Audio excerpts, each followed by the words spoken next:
Now you might be thinking it's a good idea to buy the cheap Amazon parts to fix your car, but 9 times out of 10, they're gonna cost you more headache, more money, and more time. But then again, are you gonna pay 3 times the price at the dealership for a fancy box and a logo on it? So I've been fixing cars for about 10 or 11 years, and I've learned the hard way which parts need to come from the dealership and which parts you could get aftermarket. Because the whole point is gonna be fixing the car right the first time, and even if we do spend double the money, it's gonna be worth it at the end. So today I'll break down the parts you should get from the dealership and the parts you should get aftermarket. And by the end of the video, you'll have a good idea of where to spend your hard-earned cash. So let's define our terms first. OEM stands for Original Equipment Manufacturer. So it's basically the car parts in the branded box from the dealership. It's exactly what came on the car when it rolled out the factory. So aftermarket is going to be everything else, ranging from the cheap eBay and Amazon parts all the way up to performance or racing parts. And some of these performance and racing parts are actually made better than OEM. So a simple rule to live by if you're ever debating on aftermarket or OEM, and that rule is depending on the complexity of the part and the consequences of the failure, any part that could potentially leave you stranded in the middle of the highway, any part that takes a lot of labor hours to get to, any part around sensitive and expensive components such as engines, transmissions, turbochargers, and so on. So all of these, I go OEM all the time. And if it's just a hunk of metal, rubber, or not much complexity to it, I'll go aftermarket. All right, I'm gonna list a bunch of parts that are most commonly bought and which ones you should go aftermarket or OEM based on my experience. All right, so we'll start with braking components. So brakes, calipers, rotors, brake hoses, and so on. So all of these you could go aftermarket. The aftermarket brands are actually really well made and there's lots of variety in the aftermarket world. So you'll have a wide range of quality depending on how much money you want to spend for your brakes. But for me, I usually go ceramic brakes and coated rotors. And for the price and quality, it's probably the best combination I found from all the years of doing brake jobs. And especially for brakes, you'll know if it's a really bad quality if the customer complains a few weeks or a few months after you've just installed new brake pads. I think I only had that complaint once where the new brake pads and rotors I've installed, they're squeaking a bit, but most of the time I just go back there and clean them up and sand a bit of the surface, and usually the noise goes away. On some making models like Toyota or Honda, a lot of owners prefer to get the OEM brake pads because they've noticed that most aftermarket pads actually make a lot of noise. But even if you get them from the Honda dealership or the Toyota dealership, most of them are going to be Akibono brake pads. But if you find those aftermarket, these are going to be probably half the price instead of paying the full price at the dealerships. Next up for calipers, we're going to go aftermarket as well, especially a new aftermarket one and not a refurbished one. From my experience, I never had really any problems with the aftermarket calipers. They usually last a long time and they have a really easy installation. All right, next up we have sensors. So any sensors related to engine performance or transmission performance, we're going to go OEM for that one. It is going to cost a lot more, but the amount of problems I've seen with aftermarket sensors, creating more faults, creating more codes, and you're chasing down problems that you thought you fixed, but they're actually going to be from the aftermarket cheap parts. And some of these parts, the prices are so tempting, but they're so badly made that even a used OEM part will do a better job. So that goes for oxygen sensors, mass airflow sensors, map sensors, crank sensors, cam sensors, all that. Save yourself the headache and go OEM, especially for sensors that are really hard to get to. For the cheap aftermarket oxygen sensors, you could actually get a lot more issues with the ECM, with the timing codes, fuel trims being all out of whack because they are cheaply made and the response rate is not going to be as good as the OEM one. And for the sensors, you don't always have to go OEM because some of the OEM brands are actually regular aftermarket brands. So for OEM sensors, if you're replacing them, sometimes you'll have the part number on the original sensor. For the brands on most of these sensors, it's either going to be Delphi, Bosch, or Denso. And for the sensor where it's not really clear who the manufacturer is, then you probably have no choice but to get it from the dealership. Our next up is going to be fluid lines. So either transmission cooling lines,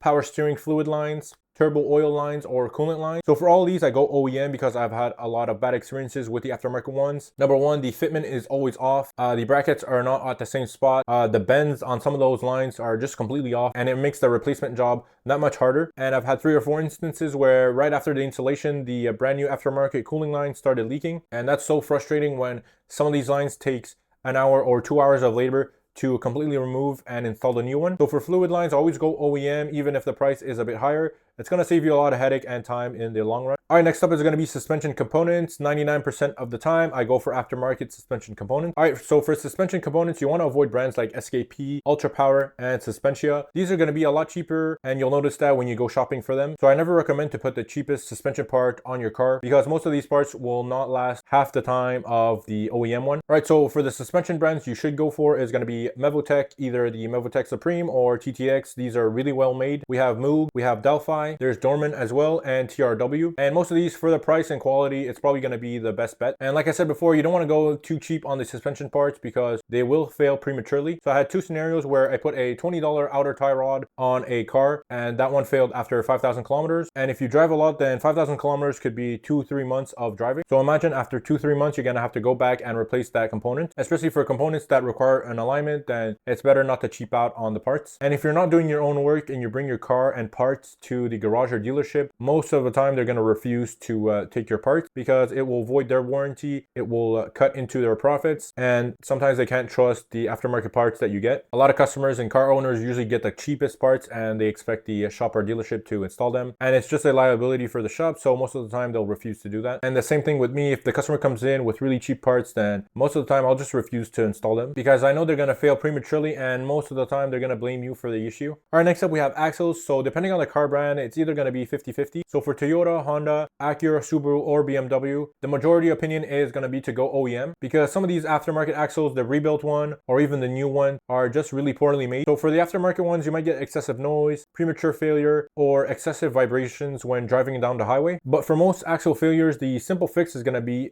to buy a reboot kit, because most axle failures I've seen, it's just a torn boot where eventually all the grease leaks out and then you get dry joints inside. All right, so for this one, it's going to be 50-50, OEM or aftermarket, just depending on your car make and model. Next up, it's going to be drive shafts. Drive shafts always OEM, but some OEM parts are actually not available, so you have no choice but to get them aftermarket. So for drive shafts, they're a highly engineered part, so your best bet is going to be to go OEM. All right, next up for exhaust system parts. So for exhaust system parts, I would go OEM. The OEM is really pricey, but the quality is just unmatched. I had so many issues with aftermarket resonators, aftermarket mufflers. They just don't last as long. The metal is really cheap, and if you live in the salt belt, then you're going to be replacing them every 1 to 2 years. But I understand why most car owners usually go for the aftermarket mufflers and resonators, because it's usually on a car that's almost at the end of its life, so there's no point of putting a brand new OEM exhaust system on it. And next up is going to be catalytic converters. For those, you go OEM all the time. For sure, it's going to be a lot more expensive, double, even triple the price than an aftermarket one. But if you're trying to get rid of a P0420 code or a P0430 code, then you have no choice but to go OEM. I had that issue with my Chevy Cruze where I put an aftermarket cat in it, and a year later that code came back, the P0420. And I heard other stories where they installed aftermarket cats and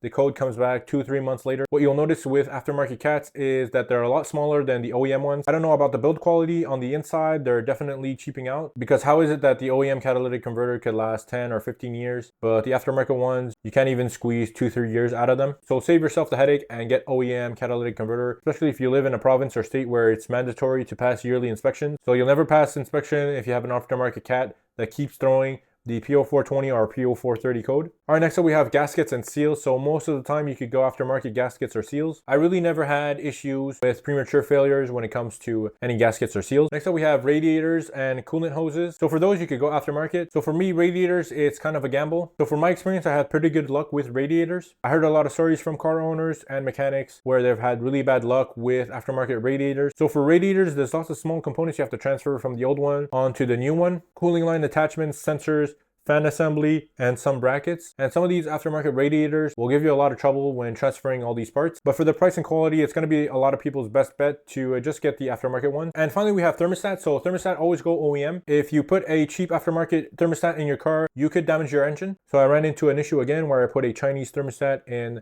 a customer's car because he didn't want to pay the extra price for the OEM one. And it almost costed him his engine because he was getting an overheating condition where the thermostat was stuck closed. That issue came only a month after installing the aftermarket thermostat. Look, so I told him we're going to spend $80 to $100 more for the OEM one, because it wasn't simply just the thermostat, it came in the thermostat housing. And that's just another scenario where the cheapest parts will cost you more time, more headache, more money, because the customer has to waste his time bringing back the car and we have to redo the job. All right, that's going to be it for this video. Look, the goal is not to avoid dealerships at all costs. And the goal is also not to only get aftermarket parts. The goal is to fix your car once, fix it right, and not have to worry about it. All right, like I said before, if the component requires a lot of labor hours to get to, if the component is complex, if you're scared of any fitment issues, then always go OEM. And if the component is easy to swap, doesn't have a lot of complexity to it, then you could always go aftermarket. All right, so what about you? Did I miss a part that you swear by? Let me know in the comments if you always go OEM or if you always go aftermarket. Don't forget to like, comment, and subscribe. I'll see you guys in the next one. Take care.